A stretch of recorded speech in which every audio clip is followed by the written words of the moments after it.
রাজনীতির মাঠে উত্তেজনা, প্রধান উপদেষ্টার সঙ্গে নাহিদের সাক্ষাৎ, পদত্যাগের মতো সিদ্ধান্ত না নেওয়ার অনুরোধ, সর্বদলীয় বৈঠক ডাকার আহ্বান জামায়াত আমিরের। দখল দূষণে মৃত প্রায় ঢাকার 4 নদ নদী, এখনই পদক্ষেপ না নিলে 20 বছরে ক্ষতি হবে প্রায় $51 বিলিয়ন।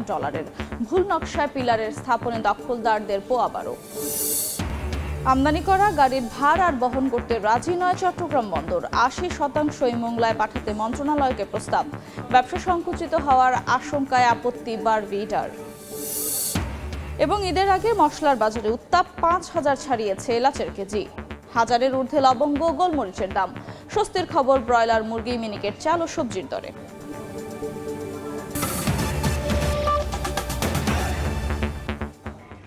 সময় সংবাদের সঙ্গে আছি আমি আফরোজা মৌটুসী।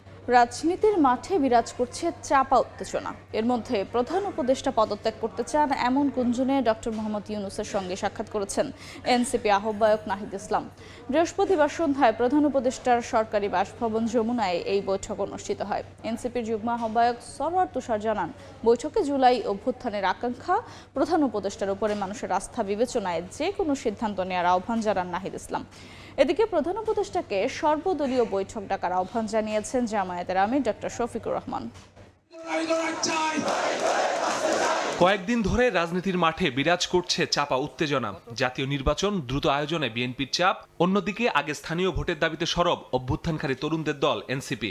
এর মাঝেই করিডোর নিয়ে রাজনৈতিক দলগুলোর সরকার বিরোধী অবস্থান, ইশরাক হোসেনকে ঢাকা দক্ষিণের মেয়রের চেয়ারে বসাতে সমর্থকদের টানা আন্দোলন, 3 বাহিনীর সঙ্গে প্রধান উপদেষ্টার বৈঠক এবং সেনাপ্রধানের অফিসার্স অ্যাড্রেসে গুরুত্বপূর্ণ কিছু তথ্য সামাজিক যোগাযোগ মাধ্যমে ছড়িয়ে পড়লে শুরু হয় তুমুল আলোচনা। এর মাঝে বৃহস্পতিবার গুঞ্জন ছড়িয়ে পড়ে পদত্যাগ করতে চান প্রধান উপদেষ্টা ডক্টর মোহাম্মদ ইউনূস। এমন খবরে যমুনায় ছুটে যান এনসিপির আহ্বায়ক নাহিদ ইসলাম ও 2 উপদেষ্টা মাহফুজ আলম এবং আসিফ মাহমুদ।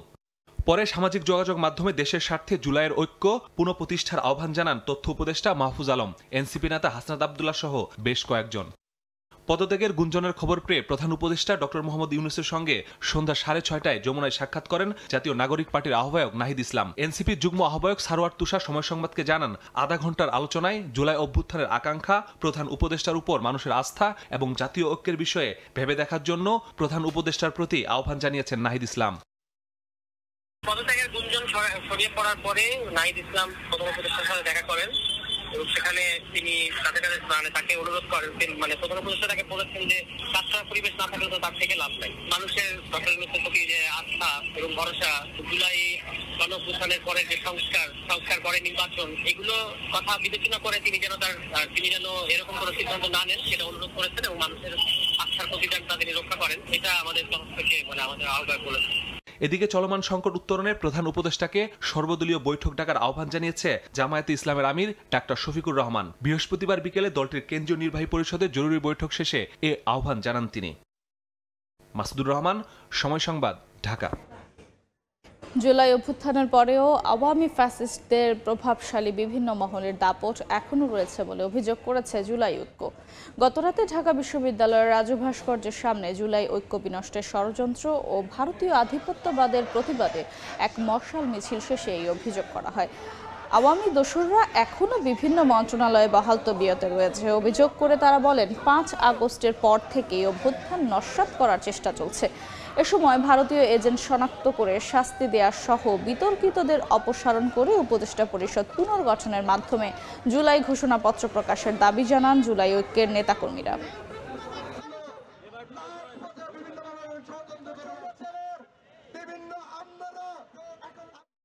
যারা জুলাই রক্তের সাথে বেঈমানি করছে তাদেরকে চিহ্নিত করে কার্যকর ব্যবস্থা গ্রহণ করুন। উপদেষ্টা পরিষদে কোন ধরনের ভারতীয় দোসরদের জায়গা হবে না, হতে দেওয়া হবে না। অন্য প্রসঙ্গ, নিশ্চিহ্ন হওয়ার পথে ঢাকার মূল 4 নদ নদী। এখনই পদক্ষেপ না নিলে নদী তো বটেই, ক্ষতির মুখে পড়বে মেগা সিটির পরিবেশ। বৈশ্বিক এক সমীক্ষা বলছে আগামী 20 বছরে সেই ক্ষতি গিয়ে ঠেকবে প্রায় $51 বিলিয়ন। 2009 সালে ঢাকার 4 নদী থেকে দখলদার উচ্ছেদের আদেশ দেন হাইকোর্ট, তবে সেই আদেশ এখনও দৃশ্যমান নয়। উল্টো অভিযোগ আছে রক্ষকের দায়িত্বে থাকা বিআইডব্লিউটিএ নিজেরাই ভুল নকশায় স্থাপন করেছে সীমানা পিলার, ফলে সুবিধা পাচ্ছে দখলদাররা। ঢাকার 4 নদী ঘুরে রিপোর্ট করেছেন আল আমিন তুষার।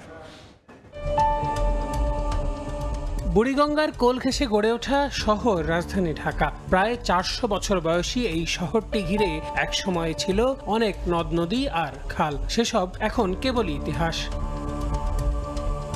একদিকে বুড়িগঙ্গা আর বাকি 3 দিকে মালার মতো ঢাকাকে ঘিরে রেখেছে তুরাগ, শীতলক্ষা আর বালু নদী। সবকটি নদী এখন দখল আর দূষণে মৃতপ্রায়। বট গাছটা 200 বছর আগের বট গাছ, এটা এখন কি এটা নদীর ভিতরে মানে 200 বছর পিলার থেকে বট গাছের ভিতরে দিয়ে দিছে। নেতারা যেভাবে করে ওইভাবে করছে।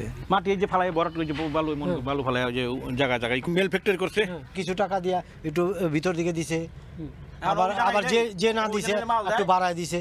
16 বছর আগে উচ্চ আদালত ঢাকার 4 নদী থেকে দখলদার উচ্ছেদের নির্দেশ দেন। জাতীয় নদী রক্ষা কমিশনকে একটি স্বাধীন প্রতিষ্ঠানে পরিণত করতে প্রয়োজনীয় সব পদক্ষেপ গ্রহণের কথাও আসে সেখানে, কিন্তু তা আসলে কতটা সম্ভব হয়েছে? হাইকোর্টের যে রায়ের রিফ্লেকশনটা আছে সেটা কিন্তু করা হচ্ছে, আরো কার্যকর হবে। নদী অভিভাবক হিসেবে নদীর দখল, দূষণ, নাব্যতার বিষয়গুলো থাকে, এই ব্যাপারগুলোকে আমরা কিভাবে দেখতে পারি, কিভাবে কারিগরিভাবে আমরা এগুলোকে ট্যাকেল করতে পারি, প্রত্যেকটা দপ্তর যেন ইনক্লুসিভ ভাবে কার্যকরী ভূমিকা পালন করতে পারে সেই বিষয়ে কিন্তু কাজ করা হচ্ছে। উচ্চ আদালতের রায় কার্যকর করতে বিআইডব্লিউটিএ সীমানা পিলার নির্মাণের উদ্যোগ নিলেও সেখানেও আছে শুভঙ্করের ফাঁকি।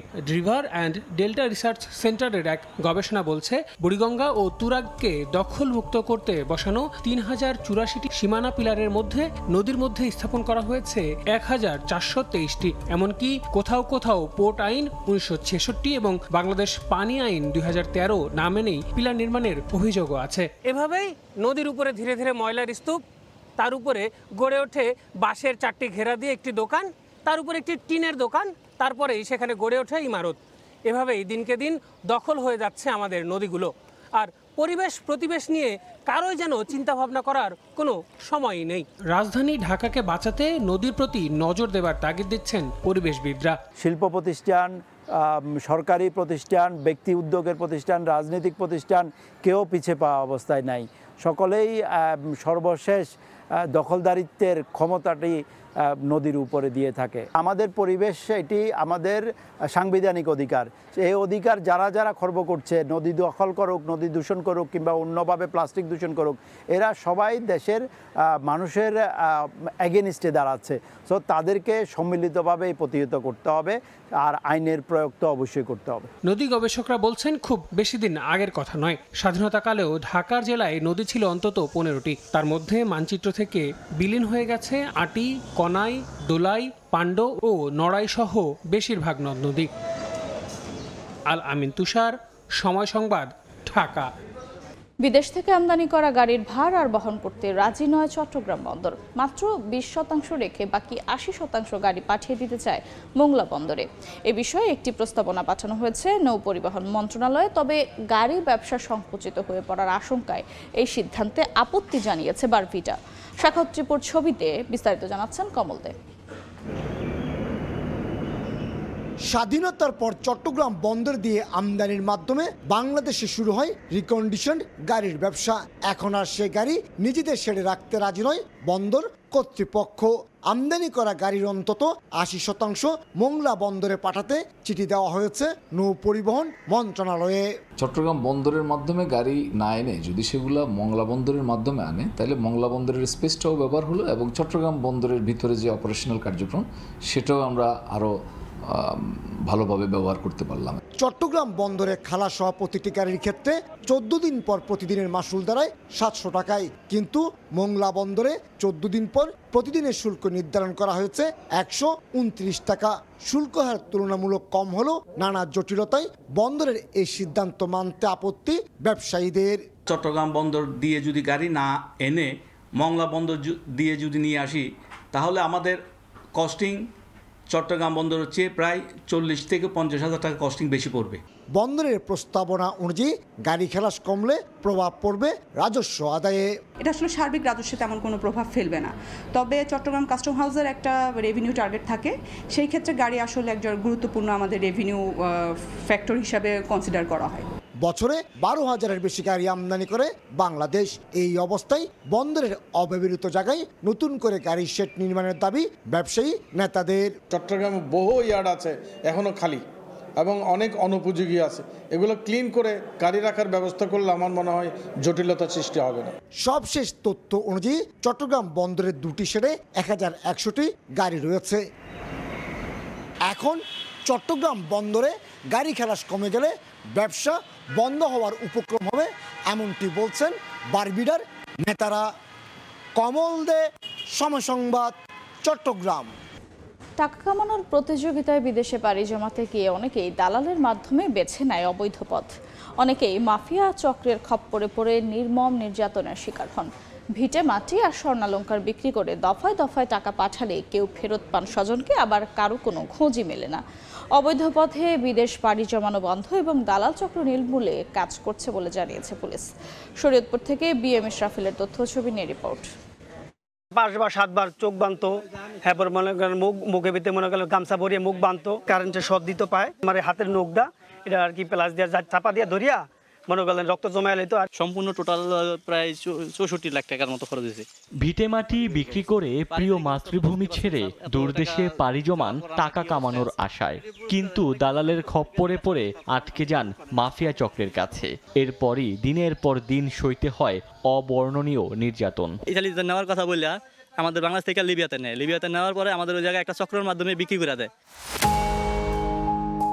শরীয়তপুরের ভেদেরগঞ্জ উপজেলার আইজারা গ্রামের আহসানুল্লাহ ও আলতাফ হোসেন উচ্চ আয়ের আশায় গত বছরের 16 সেপ্টেম্বর দেশ ছাড়েন, কিন্তু স্বপ্নের ইতালি আর যাওয়া হয়নি। অবৈধ পথে লিবিয়া পৌঁছাতেই শুরু হয় অত্যাচার। মাফিয়া চক্রের সদস্যরা নির্যাতনের ভিডিও দেখিয়ে দুই পরিবার থেকে দফায় দফায় হাতিয়ে নেয় লাখ লাখ টাকা। উদাম করে আমার বাইরে ফলটে হালায় আতে পারবেন না, আমার বাইরে বড় করে পিটাইছে, আমরা সহ্য করতে পারি না। ভুক্তভোগী পরিবারের দাবি, হারুন লস্কর নামে দালাল চক্রের এক সদস্যের বাসায় গিয়ে দেয়া হতো এসব টাকা। তবে টাকা নেয়ার অভিযোগটি অস্বীকার করেন অভিযুক্ত হারুন লস্কর। কোনোদিন নেও নেই, আমাকে দেয়ও নেই, আর এই ব্যাপারে কোনো ডকুমেন্টস প্রমাণ কোনো রকম কিছু নেই। জেলায় দালাল চক্র নির্মূলে ব্যবস্থা নেওয়ার আশ্বাস পুলিশ সুপারের। সম্প্রতি বেশ কিছু চক্রকে শনাক্ত করেছি এবং তাদেরকে ইতিমধ্যে আইনের আওতায় নিয়ে এসেছি। এর বাহিরেও আমাদের নলেজে আছে যে কিছু কিছু চক্র যারা এই কাজ করে যাচ্ছে, তো এদের বিরুদ্ধেও আমাদের গোয়েন্দা নজরদারি অব্যাহত আছে। অবৈধ পথে ইতালি যাওয়ার সময় অর্ক শেখ, রবিন দাস, আজিম মোল্লা সহ 6 গাঁও ইউনিয়নের 11 যুবক নিখোঁজ হয়েছে। সময় সংবাদ, শরীয়তপুর।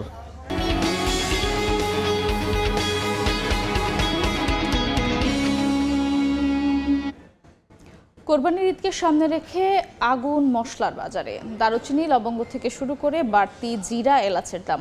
বাজার পরিস্থিতির আরো খবর জানাতে এই মুহূর্তে কারণ বাজারে আছেন সহকর্মী অন্তরা সেন। সরাসরি যাচ্ছি তার কাছে।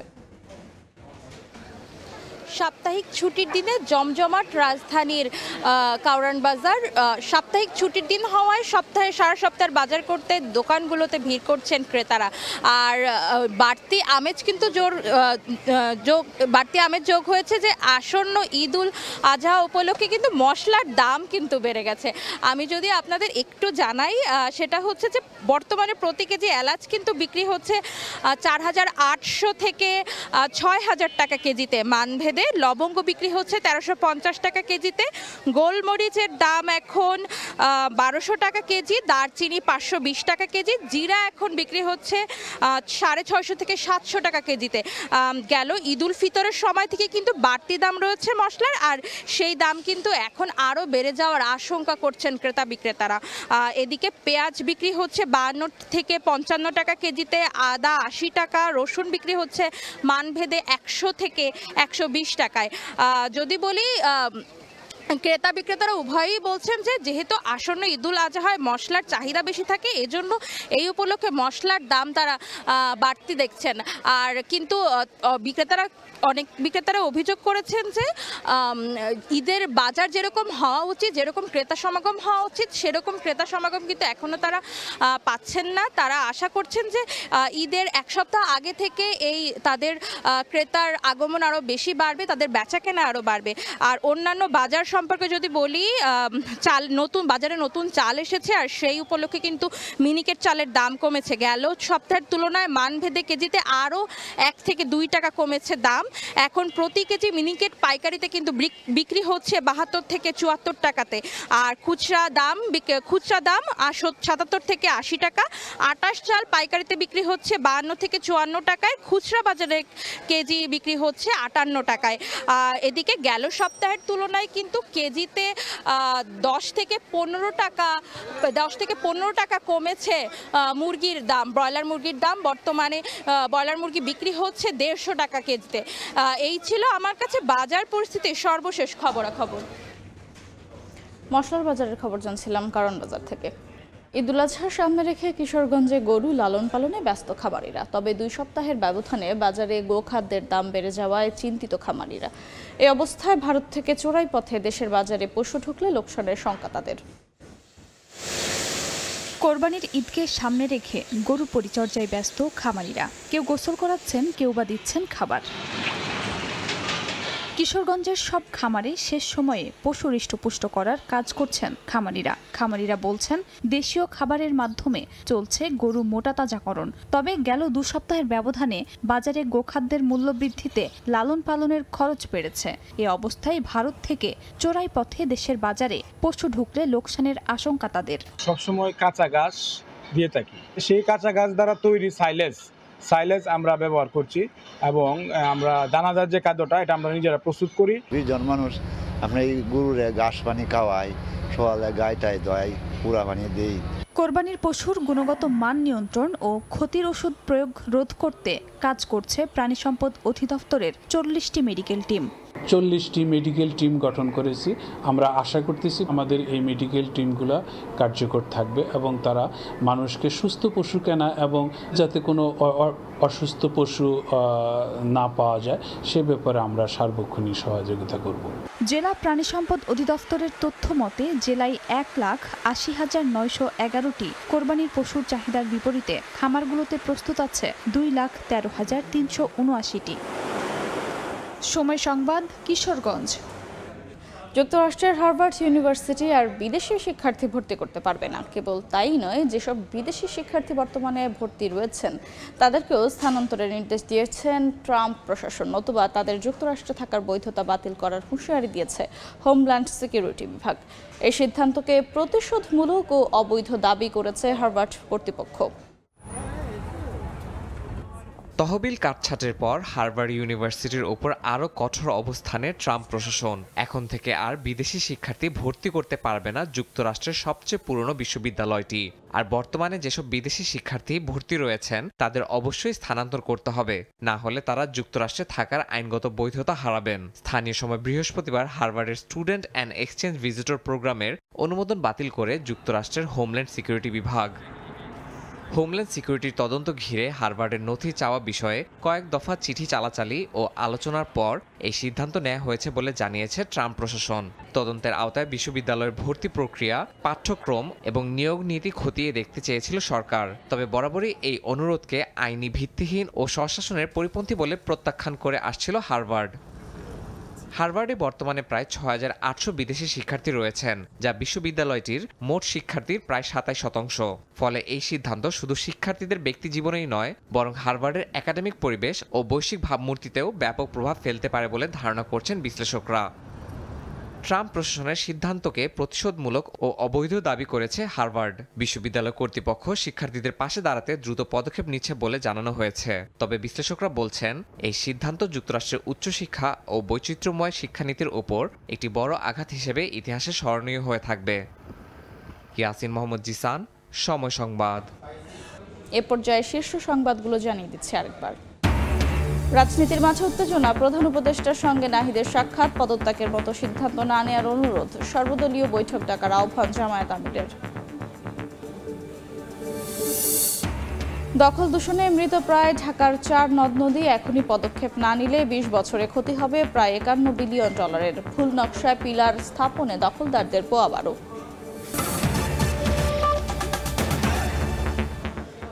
এই ছিল সময় সংবাদে, সঙ্গেই থাকুন সময়ের।